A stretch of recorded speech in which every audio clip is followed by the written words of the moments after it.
Bonjour à toutes et tous, bienvenue dans les coulisses du Grand Lyon. Mon invité du jour, Laurent Legendre, bonjour. Bonjour. Vous êtes élu métropolitain de la France Insoumise, élu à Villeurbanne. Alors, vous étiez hier, jeudi, à la manifestation contre la réforme des retraites.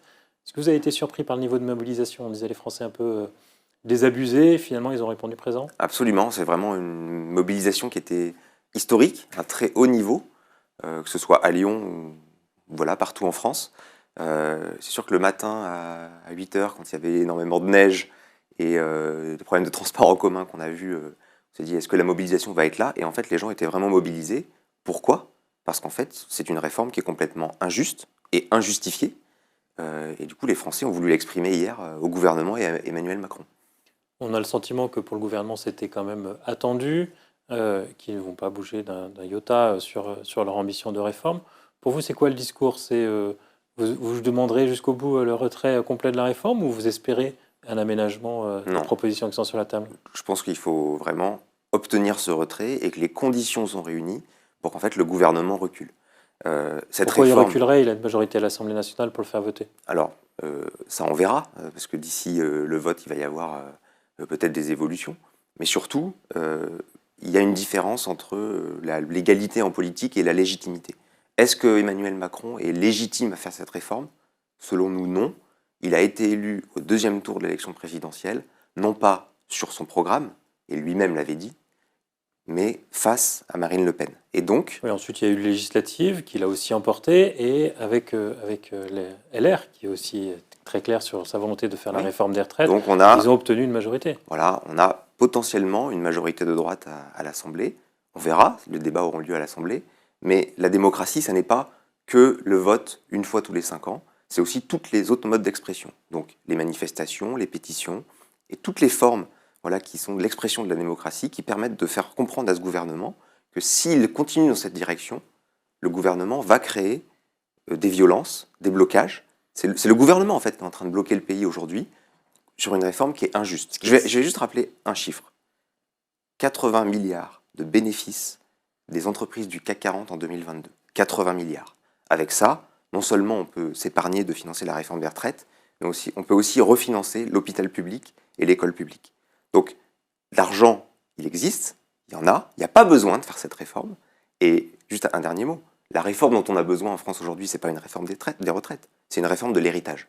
Ce qui a marqué hier, c'était l'union des syndicats, aussi une forme d'union de la gauche. Personne n'a cherché à se différencier, sauf Jean-Luc Mélenchon, qui participera demain à la manifestation des mouvements de jeunesse, qui veut être en tête de cortège. Jean-Luc Mélenchon se veut le héros des jeunes. Alors, Jean-Luc Mélenchon, il a quand même une place particulière du fait des résultats de l'élection présidentielle et législative de 2022. Donc, aujourd'hui, il y a eu un mouvement des jeunes que la France Insoumise accompagne et a appuyé, et que Jean-Luc Mélenchon, aujourd'hui, veuille jouer un rôle particulier dans cette séquence, me paraît absolument normal. Il représente, aujourd'hui, l'opposition au gouvernement et le fait qu'un autre monde soit possible. C'était notre slogan de 2022. Et je pense que Jean-Luc Mélenchon incarne toujours cela. Il n'est pas temps de faire émerger d'autres visages. Prendre exemple, par exemple, sur Jacinda Ardern, qui a 42 ans, première ministre néo-zélandaise, et qu'il est temps déjà pour elle de passer la main. Mais en fait, Jean-Luc Mélenchon a déjà fait cela. C'est déjà le cas, en fait. Depuis 10 ans, vous avez tout un tas de nouveaux visages qui sont apparus et Enfin, qui ont pas depuis 10 émergé. ans qu'il a passé la main, parce que là, on comprend plutôt qu'il essaye de se repositionner pour les prochaines présidentielles. Non, moi, j'ai pas du tout cette lecture-là. Continue de jouer son rôle politique sur le programme qu'on porte depuis 10 ans, c'est-à-dire la constituante par la 6ème République, la transition écologique et une réforme complète de la fiscalité pour que l'équilibre entre le capital et le travail soit différent. Un mot sur la métropole. On a l'impression qu'entre LFI et la majorité écologiste, il y a de plus en plus de zones de frottement. On vous a senti hostile à la hausse des prix des TCL. Vous êtes hostile à l'expérimentation du RSA à laquelle tient beaucoup Bruno Bernard. On a entendu vos réticences sur la ZFE. Vous êtes toujours à l'aise dans cette majorité? Complètement. On va d'abord rappeler les points plutôt qui nous réunissent et qui nous rassemblent. On fait ensemble la régie publique de l'eau. On a fait au début du mandat la gratuité partielle pour tout un grand nombre d'abonnés du Citral. On a fait l'encadrement des loyers. Il y a le plan nature. Enfin, il y a tout un tas de marqueurs et de politiques communes qui nous rassemblent. Donc on ne se trompe pas, entre guillemets, nos opposants sont bien la droite et l'extrême droite. Mais c'est sûr que Il nous semble qu'à la métropole aujourd'hui, on peut mieux faire sur un certain nombre de points qui peuvent paraître un peu à la marge ou anecdotiques, mais qui pour nous sont très importants. Donc, sur le RSA et l'expérimentation qui est proposée par le gouvernement de conditionner les aides du RSA à des heures de travail ou d'accompagnement, on est farouchement contre, on l'est au niveau national, et du coup on le fait savoir au niveau local. On pense qu'on a tout à perdre en fait à aller sur le terrain du gouvernement sur cette réforme, et que si c'est simplement pour être une caution de gauche pour que cette réforme voie le jour au niveau national et qu'on conditionne le RSA à des heures de travail, du coup on aura tout perdu. Quand vous dites ça, c'est assez surprenant parce que Bruno Bernard dit l'inverse, c'est-à-dire que vous mettez en doute sa sincérité.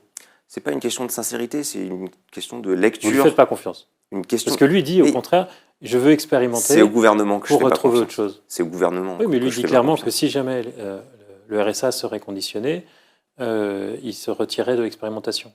Et vous, ça ne suffit pas, vous ne lui faites pas confiance. C'est pas une question de confiance à Bruno Bernard, c'est plutôt une question de lecture différente de la stratégie à adopter dans une séquence, on vient de le voir, d'attaque frontale du gouvernement sur tous les acquis sociaux, et que du coup, à ce moment-là, en pleine réforme des retraites, ça nous paraît pas être le bon moment, stratégiquement pas judicieux. Sur la ZFE, on sait que c'est un sujet qui, là pour le coup, va être assez compliqué, puisqu'il y a quand même beaucoup d'automobiles et d'automobilistes qui devront s'adapter. Vous exprimez vos réticences. Est-ce que c'est pas aussi, là encore, augmenter les difficultés de Bruno Bernard? Alors, sur la ZFE, c'est quelque chose qui... Voilà, c'est un sujet qui est d'importance, parce on est en train de faire cette transition des mobilités, et on a besoin de la faire. On a besoin de la faire pour des questions de qualité de l'air, c'est sûr que c'est une obligation, mais on a aussi besoin de la faire tout simplement pour une question d'aménagement du territoire et d'organisation de la vie du quotidien. Aujourd'hui, c'est absurde, on est resté dans un monde absurde. On a, sur la métropole, 700 000 véhicules immatriculés.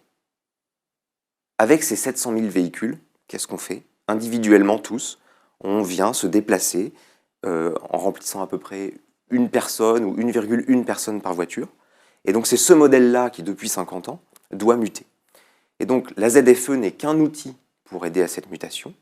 Et donc, on pense qu'aujourd'hui, nous, la ZFE seule ne suffit pas. C'est là où l'augmentation des transports en commun et de l'investissement sur les transports en commun qu'on a voté au début de mandat est extrêmement importante. Mais il nous semble qu'on a besoin d'autres solutions, d'autres alternatives.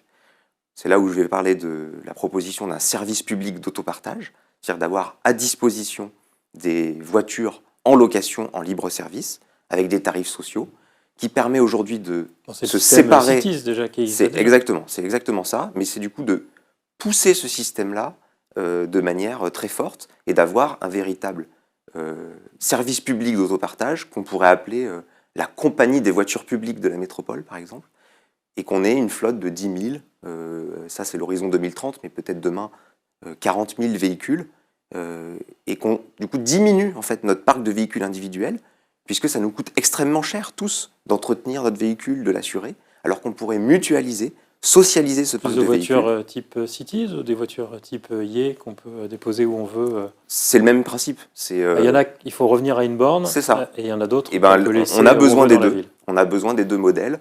Le modèle Cette année, la volonté, c'était de développer les cities, celles qui doivent retourner à leur parking d'origine, oui.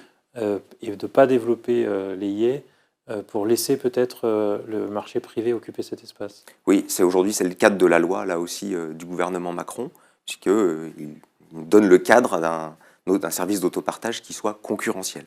Nous, on recherche aujourd'hui des solutions juridiques pour monter un véritable service public qui est une seule marque, en fait, unique. En tout cas, c'est notre projet politique, d'avoir une seule marque lisible.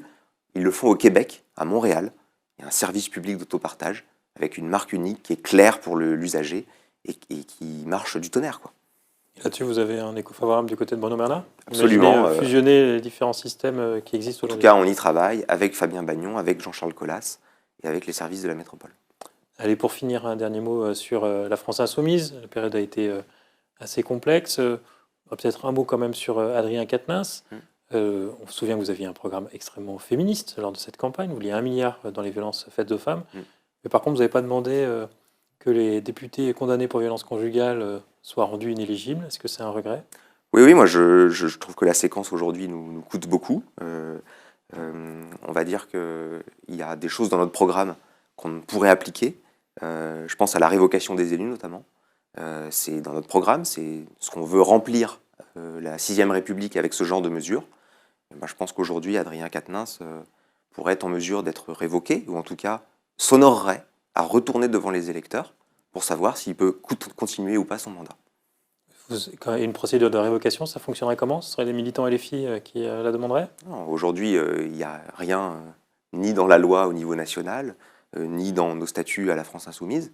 Je pense que c'est quelque chose qui doit venir d'Adrien Quatennens lui-même et de réfléchir qu'aujourd'hui, sa présence à la France Insoumise affaiblit la France Insoumise. On a le sentiment que c'est aussi un moyen pour Jean-Luc Mélenchon de resserrer la majorité de LFI autour de lui, de resserrer la direction, avec, en ne gardant que ceux qui sont parfaitement loyaux et ceux qui défendent son poulain Adrien Quatennens. Non, je pense que c'est aujourd'hui plus multiple que ça et qu'on doit encore travailler. Les mouvements de gauche en général se cherchent. On construit quelque chose depuis 10 ans et voilà, il s'agit de continuer à construire pour la suite. Laurent Legendre, je vous remercie. Et puis moi, je vous dis à lundi pour une nouvelle émission des coulisses du Grand Lyon.